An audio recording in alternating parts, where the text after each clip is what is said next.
Donc, Monsieur Pain, bonjour. Bonjour. Vous êtes fondateur et dirigeant de l'enseigne Carrément Fleur.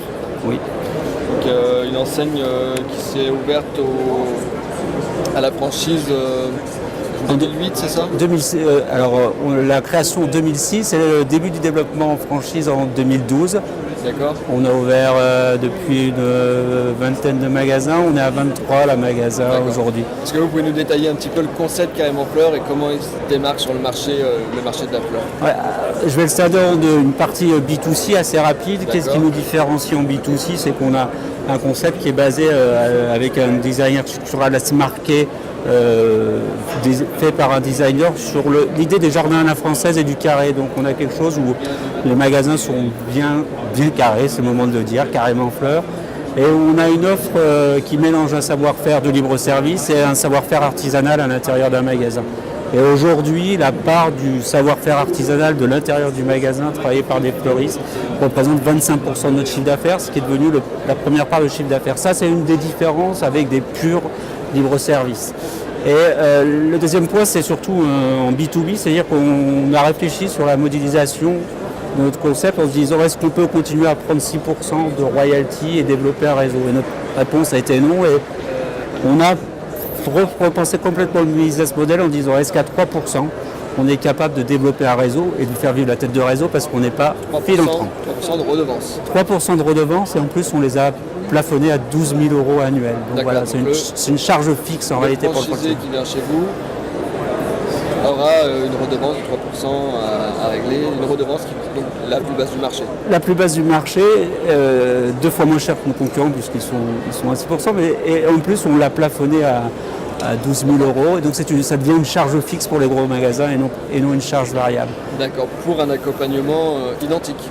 Pour un accompagnement identique, oui, c'est vraiment notre volonté. Alors on a développé des outils informatiques qui nous permettent d'avoir une plateforme et d'éviter par un certain nombre de déplacements en boutique. Mais on a accès à une grosse partie de l'accompagnement sur la première année. Et les autres années, on va un peu moins en magasin, mais on y va encore 1 à 2 fois par an. Et c'est là, donc la différence de modèle économique se trouve là. Oui. D'accord. Où est-ce que vous en êtes aujourd'hui? Aujourd'hui, on a 23 boutiques. On est un peu surpris nous-mêmes. Ça a été plus rapide que prévu. On voudrait être à 30 à la fin de l'année, puisqu'on sait que 30, ça commence à être un réseau assez viable. Et puis, c'était aussi pour nous, vu le montant de nos royalties, 30, c'est là où on commence à gagner un petit peu d'argent.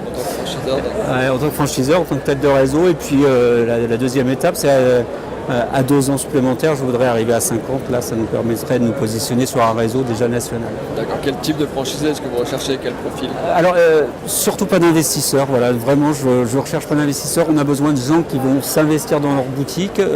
Et après, on a la même volonté que tout le monde. On voudrait des bons commerçants, des bons managers et des bons gestionnaires. Et ça, c'est rare, mais voilà.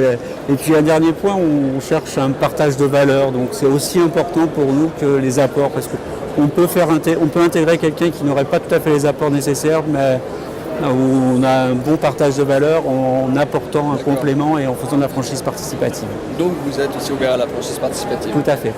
D'accord.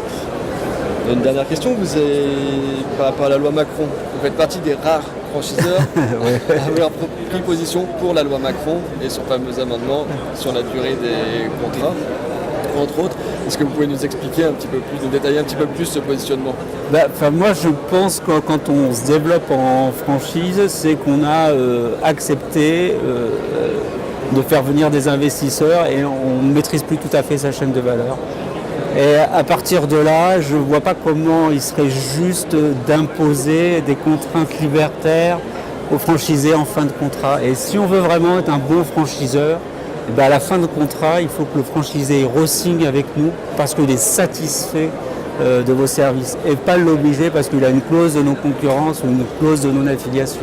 La clause de non-concurrence, déjà, elle était invalidée dans la plupart des cas et la clause de non-affiliation n'était pas invalidée, mais ça empêchait le franchisé d'aller voir s'il n'y avait pas un autre franchiseur qui pouvait être plus efficace que son franchiseur actuel. Donc je pense que ça va monter la franchise vers le haut et que ça va obliger les franchiseurs à être meilleurs. Voilà, c'est pour ça que moi je suis vraiment favorable à cette offre. Voilà. D'accord, je vous remercie. Merci à vous.